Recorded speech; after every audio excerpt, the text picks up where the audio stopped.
ese dificultoso servicio priva a Bill de una parte del placer que podría darle la comida. Su compañero de asiento, en cambio, no parece muy molesto. El compañero de asiento presenta otra ventaja. Es gordo y no muy pulcro. Aunque sobre la piel luce colonia fina, por debajo de ella Bill detecta el olor inconfundible del polvo y el sudor.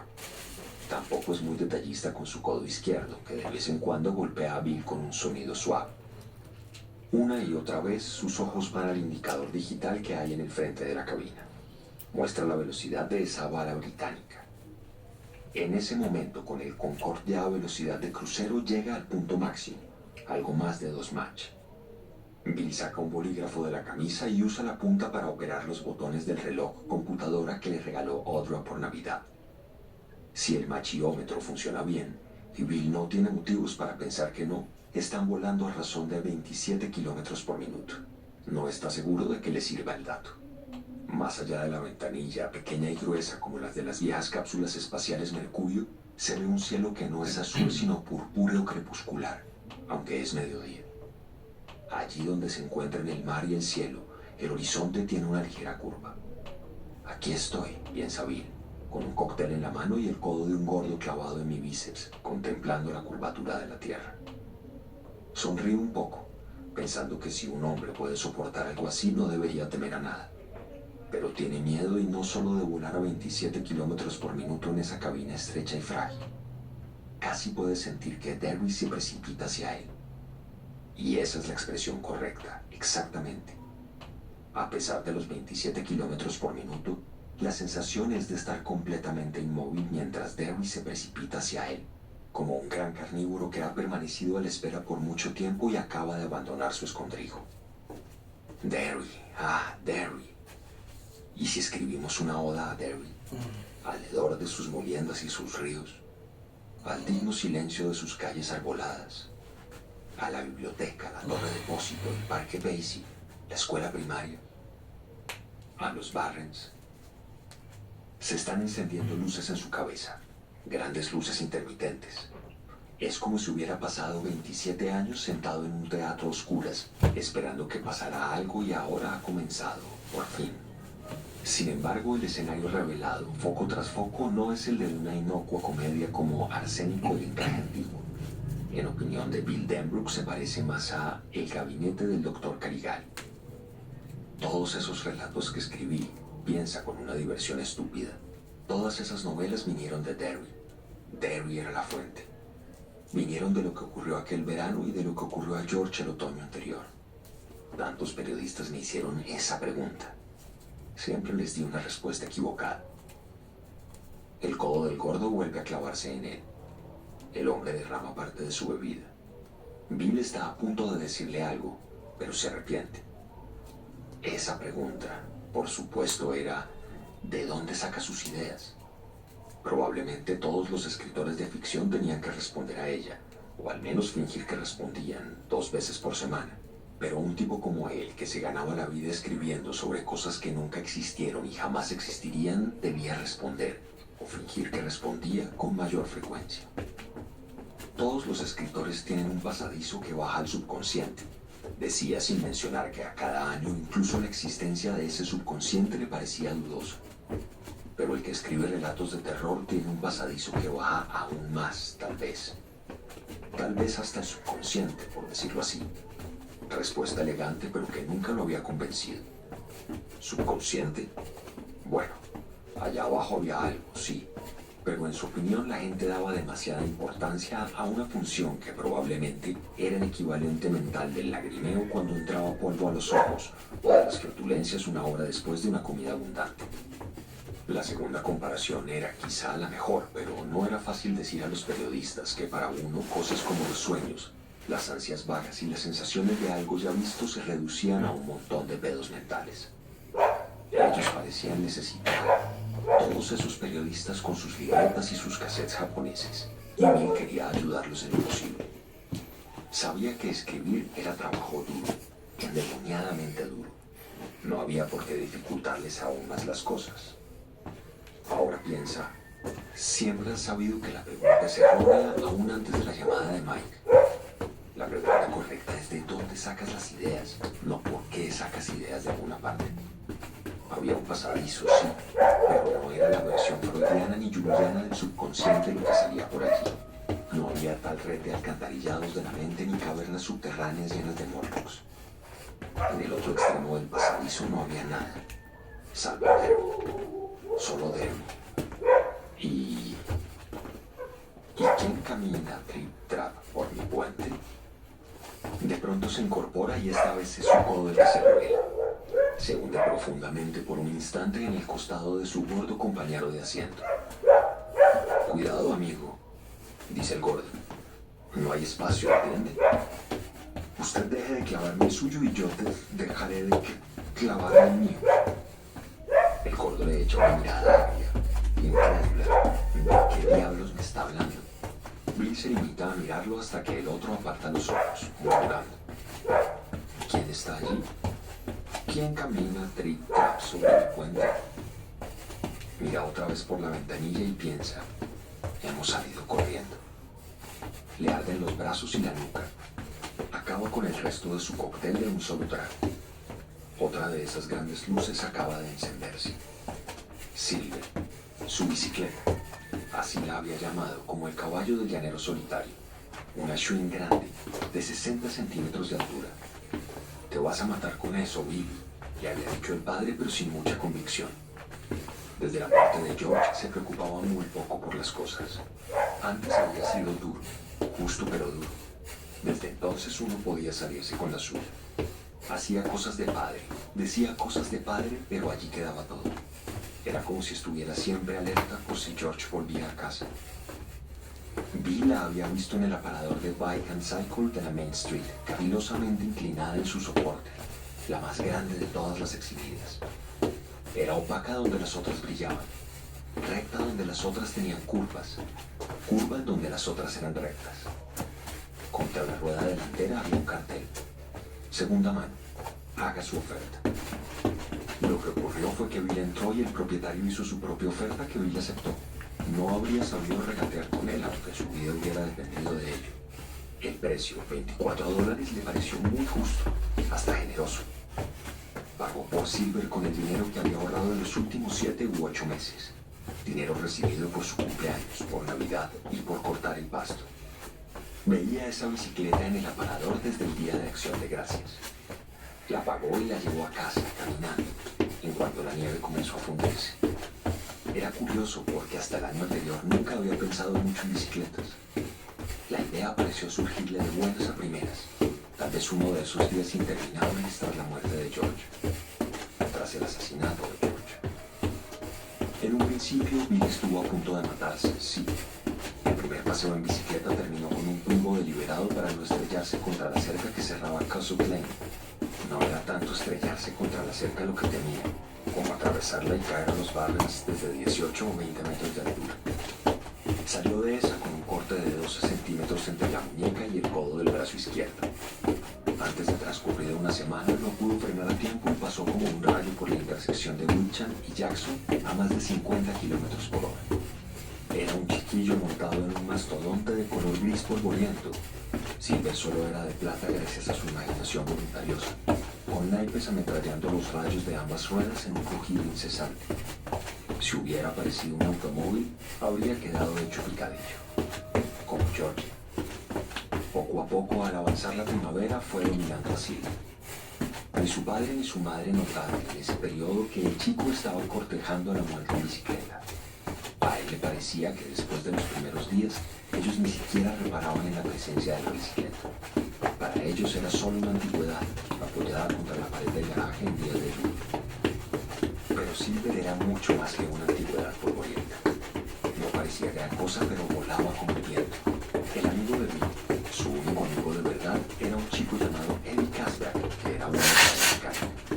Él había enseñado a Bill cómo mantener a Silver en forma, qué tuercas ajustar y lubricar regularmente, dónde acertar los engranajes, cómo pensar la cadena, cómo panchar la llanta cuando se ponchaba. Deberías pintarla, había dicho Eddie. Pero Bill no quería pintar a Silver. Por motivos que ni siquiera podía explicarse a sí mismo, quería a la Schwinn tal como era. Parecía un trasto de los descuidados dejan siempre en el jardín, bajo la lluvia. Una de esas bicicletas que son puro chirrido, sacudidas y lenta dirección. Parecía un cachivache, pero corría como el viento. Era capaz de salir volando, dice en voz alta y fría, como si la llevara el diablo. Su gordo compañero de asiento le echó una mirada áspera. Su risa tiene esa cualidad hueca, aullante que había asustado a otro poco antes. Sí, parecía una ruina con su pintura vieja y aquella rejilla anticuada, montada sobre la rueda trasera, con la antigua bocina de bulbo negro. Esa bocina estaba soldada al manubrio por un tornillo oxidado del tamaño de un puño de bebé. Una ruina. Pero ¿cómo iba Silver? Santo cielo. Y era una suerte que fuera así, porque Silver salvó la vida a Bill Denbrook en la última semana de junio de 1958. Una semana después de que conociera a Ben Hancock. Una semana después de que él, Ben y Eddie construyeran el dique. La misma semana en que Ben, Richie Bocón Dozier y Beverly Marsh aparecieron en los Barrens después de la función de cine del sábado. Richie iba tras él en la rejilla de Silver el día en que Silver le salvó la vida. Por lo tanto, era de suponer que Silver había salvado también la de Richie. Y entonces recordó la casa de la que huían. Sí, lo recordó muy bien. Esa maldita casa de Maple Street. Ese día había salido volando para huir del diablo. Huía de un demonio de ojos brillantes. Un demonio viejo, peludo, con la boca llena de dientes ensangrentados. Pero todo eso fue después. Si Silver había salvado la vida de Richie y la suya ese día, quizá había salvado también la de Eddie Casper aquel día en que Bill y Eddie conocieron a Ben, junto a los restos de su dique en los Barrens. Henry Bowers, que parecía haber pasado por una moledora, había aplastado la nariz a Eddie, con lo cual al chico le dio un ataque de asma y entonces resultó que su inhalador estaba vacío. Y ese día había sido Silver también. Silver al rescate. Bill Denbrook, que no tenía bicicleta desde hace casi 17 años, mira por la ventanilla de un avión que en 1958 solo había imaginado en las revistas de ciencia ficción. ¡Hayo, Silver! ¡Arre! Piensa, y tiene que cerrar los ojos para contener las lágrimas. ¿Qué fue de Silver? No logra recordarlo.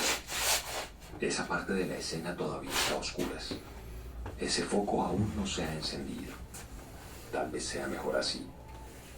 Tal vez sea más misericordioso. Hayo. Hayo, Silver. Hayo, Silver. 2. ¡Arre! Gritó. El viento le arrancó las palabras para llevárselas por sobre el hombro como un estandarte arrebatado. Surgieron grandes y fuertes en un rugido triunfal. Eran las únicas palabras que siempre surgían.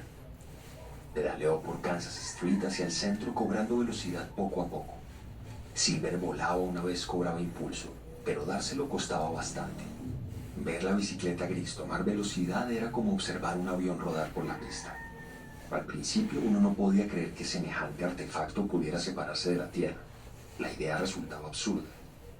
Pero después, antes de que uno se preguntara si sería un espejismo, el avión estaba en el aire, esbelto y gracioso como un sueño. Así era Silver. Bill inició un pequeño tramo colina abajo y comenzó a pedalear más deprisa, sus piernas bombeando arriba y abajo mientras se sostenía erguido sobre el cuadro de la bicicleta. Había aprendido muy pronto, tras haberse golpeado un par de veces con ese cuadro en el peor sitio en que un chico puede golpearse, a tirarse de los calzoncillos antes de subir a Silver. Más avanzado el verano, el clásico procedimiento, Richie diría: Bill hace eso porque piensa que algún día puede querer hijos. A mí me parece una mala idea, pero bueno, a lo mejor se parecen a la mujer. Él y Eddie habían bajado el asiento todo lo posible y ahora le raspaba la parte baja de la espalda mientras pedaleaba. Una mujer que desbrozaba su jardín se hizo visera con la mano para verlo pasar sonriendo. Aquel muchacho de la bicicleta enorme la hacía pensar en un mono que había visto en el circo Bailey montado en un monociclo. En cualquier momento se va a matar, pensó, volviendo a su jardín. Esa bicicleta es demasiado grande para él. Pero no era cosa suya, claro. 3. Bill había tenido el sentido común de no discutir con los vándalos cuando salieron de los matorrales, como cazadores tras el rastro de una bestia que ya hubiera atacado a uno de ellos. Eddie, sin embargo, no había contenido su lengua, por lo que Henry Bowers se desquitó con él. Bill sabía muy bien quiénes eran. Henry, Belch y Victor eran los peores elementos de la escuela. Habían hostigado un par de veces a Richie Dozier, con quien Bill solía charlar. A su modo de ver, había sido en parte culpa del propio Richie. No por nada lo llamaban bocón. Un día de abril, cuando los tres pasaban por el patio del colegio, Richie dijo algo sobre sus cuellos subidos como los usaba Big Morrow en Combate. Bill, que estaba sentado contra el edificio jugando distraídamente con unas canicas, no había llegado a captarlo todo. Tampoco Henry y sus amigos. Pero ellos habían oído lo suficiente para volverse hacia Richie. Era de suponer que el chico había querido hablar en voz baja. El problema era que Richie no tenía nada parecido a la voz baja. ¿Qué has dicho, cabrón cuatro ojos?, inquirió Victor Chris. Nada, respondió Richie. Esa negativa, junto con su cara que parecía horrorizada y llena de miedo, podría haber acabado la cosa. Solo que la boca de Richie era como un caballo inclinado a desbocarse sin motivo. Y esa boca agregó súbitamente: deberían quitarse la cerilla de los oídos, chicos. ¿Quieren un poco de dinamita? Lo miraron por un instante incrédulos y se lanzaron tras él. Bill el tartamudo ya había presenciado la desigual carrera desde su principio hasta su anunciada conclusión, desde su sitio contra el muro del edificio. No tenía sentido inmiscuirse. Aquellos tres grandulones se sentirían muy felices si podían molestar a dos chicos por el precio de uno. Richie corrió en diagonal cruzando el patio de los pequeños y se metió entre los columpios. Solo comprendió que era un callejón sin salida cuando chocó contra la cerca instalada entre el patio y el parque con que lindaban los terrenos de la escuela. Trató de subir por la cerca, todo dedos aferrantes y tenis en punta. Le faltaba una tercera parte para llegar arriba cuando Henry y Victor Chris lo bajaron a tirones. Henry por la espalda de la chamarra, Victor por el fondillo de los jeans. Richie cayó de espaldas en el asfalto. Sus anteojos volaron. Alargó la mano para recogerlos, pero Belch Hoggins los apartó de un puntapié. Por eso, ese verano una de las patas estaba remendada con cinta adhesiva. Bill hizo una mueca dolorida y caminó hasta el frente del edificio. Había observado que la señora Moran, una de las maestras de cuarto grado, ya corría a separarlos, pero sabía que ellos darían su merecido a Richie antes de que ella llegara. Gallina, gallina, miren al bebé llorón. Bill solo había tenido pequeños problemas con ellos. Se burlaban de su tartamudeo, por supuesto. De vez en cuando, con los insultos venía alguna crueldad. Un día de lluvia, cuando iban a almorzar en el gimnasio, Belch Hoggins le había quitado la bolsa del almuerzo para aplastarla en el suelo con su bota triturando el contenido. ¡Oh, caramba!, se burló Belch, fingiendo horror. Disculpa lo de tu almuerzo, caraculo. Y se fue tranquilamente por el pasillo hacia Victor Chris, que estaba apoyado contra el bebedero, frente al lavabo de los chicos, riendo a mandíbula batiente. Pero eso no había sido tan grave. Bill consiguió que Eddie Casbrack le diera medio sándwich de mermelada y mantequilla y Richie se declaró muy feliz de darle su huevo picante. La madre se lo ponía en la bolsa un día sí y otro no, y según decía Richie, le daba ganas de vomitar. Pero había que mantenerse lejos de ellos, y si eso era imposible, había que tratar de volverse invisible. Eddie se había olvidado de las reglas y lo habían hecho papilla.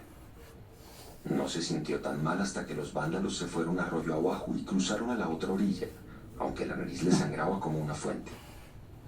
Cuando su pañuelo quedó completamente empapado, Bill le dio el suyo y le hizo poner una mano en la parte posterior del cuello con la cabeza echada hacia atrás.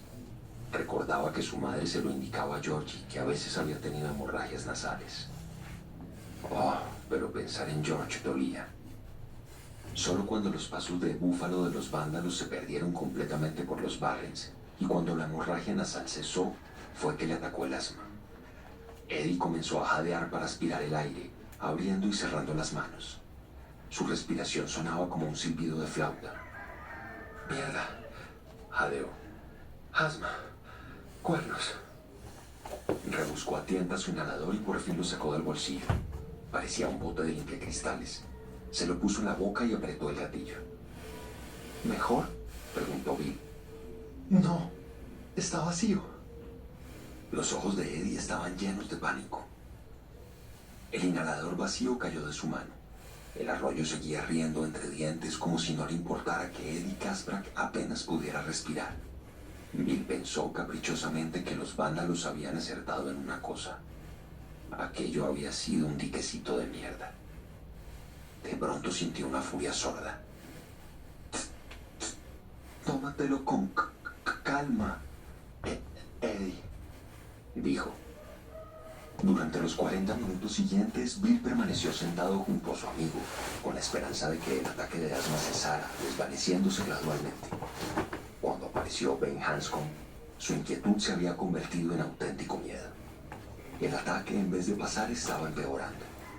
Y la farmacia de Center Street estaba casi a 5 kilómetros. ¿Y si él iba a buscar el medicamento y al volver encontraba a Ed inconsciente? ¿Inconsciente o...? No, mierda, por favor, no pienses eso. Muerto, insistió su mente implacable. Como Georgie, muerto como Georgie. No seas estúpido, no se va a morir. No, probablemente no. Pero ¿y si al volver encontraba a Eddie en coma? Bill sabía mucho de comas. Hasta había deducido que se llamaban así por las comas de los dictados. Después de todo, ¿qué era una coma sino una pausa que detenía el cerebro? En los seriales de doctores como Ben Casey, la gente siempre estaba cayendo en coma y a veces se quedaban así, a pesar de todos los esfuerzos de Ben Casey. Por eso se quedó allí, sabiendo que debía irse, que no le hacía ningún bien a Eddie quedándose allí, pero no quería dejarlo solo. Una parte de él, racional y supersticiosa, estaba segura de que Eddie caería en coma en cuanto él le volviera la espalda. Entonces miró corriente arriba y vio a Ben Hanscom. Conocía a Ben, por supuesto. El chico más gordo de una escuela siempre goza de una desdichada notoriedad. Ben estaba en el otro 5º curso. Bill solía verlo en el recreo, siempre solo, habitualmente en un rincón, leyendo un libro o comiendo el almuerzo que llevaba en una bolsa que parecía un saco de lavandería. En ese momento, al mirarlo, Bill lo encontró aún peor que a Henry Bowers. Aunque costara creerlo, era cierto. Bill no sabía qué batalla habían librado esos dos. Ben tenía el pelo levantado en picos absurdos apelmazados por la mugre. Su suéter o sudadera, nadie habría podido decir qué había sido al comenzar el día y ya no importaba. Era un harapo sucio, manchado con una asquerosa mezcla de sangre y pasto. Sus pantalones habían desaparecido a la altura de las rodillas. Ben vio que Bill lo miraba y retrocedió con ojos cautos. No te vayas, gritó Bill. Levantó las manos con las palmas hacia afuera para mostrar que era inofensivo. Necesitamos ayuda. Ben se acercó un poco más, todavía cauteloso. Caminaba como si las piernas lo estuvieran matando. ¿Se han marchado? Bowers y esos tipos. Sí, dijo Bill. Escucha, puedes quedarte con mi amigo mientras voy a buscarle el medicamento. ¿Tiene asma? Bill asintió con la cabeza. Ben se acercó y se dejó caer penosamente sobre una rodilla junto a Eddie, que permanecía recostado con los ojos casi cerrados y el pecho jadeante. ¿Quién lo golpeó?, preguntó Ben. Cuando levantó la mirada, Bill le vio la misma furia frustrada que él sentía. ¿Fue Henry Bowers? Bill volvió a sentir. Me lo imaginaba. Bien, ve, yo me quedo con él. Gracias. No me lo agradezcas, dijo Ben. Fue culpa mía que cayeran sobre ustedes. Ve, date prisa. Tengo que llegar a casa antes de cenar. Bill se fue sin decir nada más. Le habría gustado decir a Ben que no se lo tomara muy a pecho. Lo que había pasado no era culpa suya, así como tampoco era culpa de Eddie haber abierto la boca tan estúpidamente. Los tipos como Henry y sus compinches eran un accidente que a cualquiera le pasaba.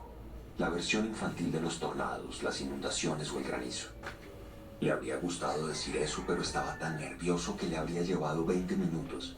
Y para ese entonces Eddie podría haber entrado en coma.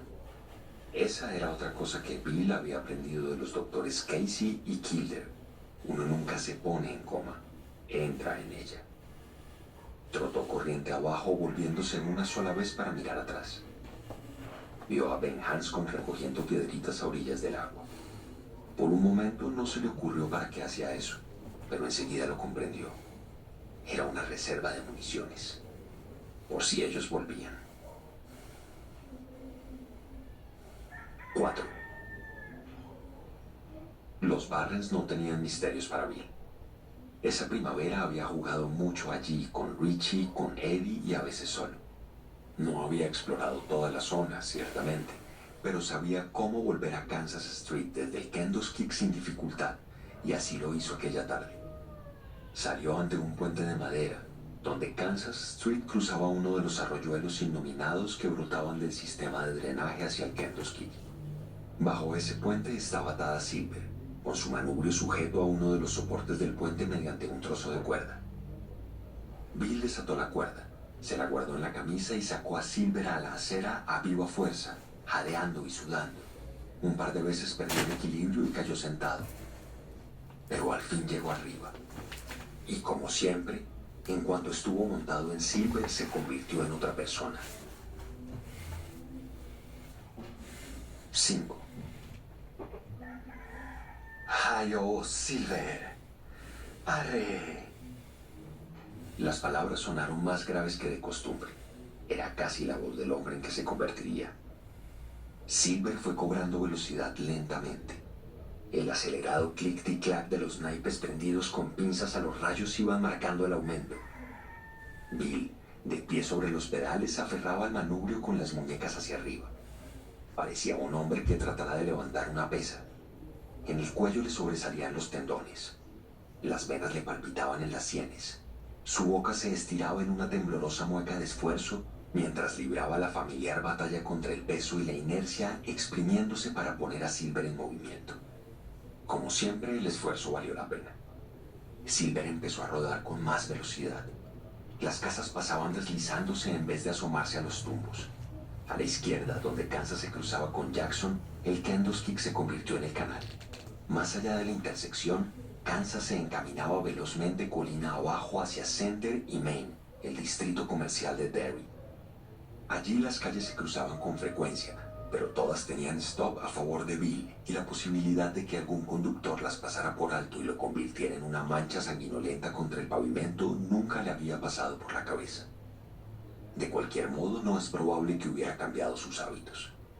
Podía haberlo hecho, tal vez, antes o después en su vida, pero esa primavera y comienzo de verano habían sido un tiempo extrañamente tormentoso para él. Ben habría quedado atónito si alguien le hubiera sugerido que se sentía solo. Bill habría quedado igualmente atónito si alguien le hubiera sugerido que estaba cortejando a la muerte. Por supuesto que no, habría contestado indignamente. Pero eso no cambiaba el hecho de que sus paseos en bicicleta por Kansas Street hacia el centro se habían hecho habituales al entibiarse el clima. Ese sector de Kansas recibía el nombre de Up Mile Mill. Bill lo enfiló a toda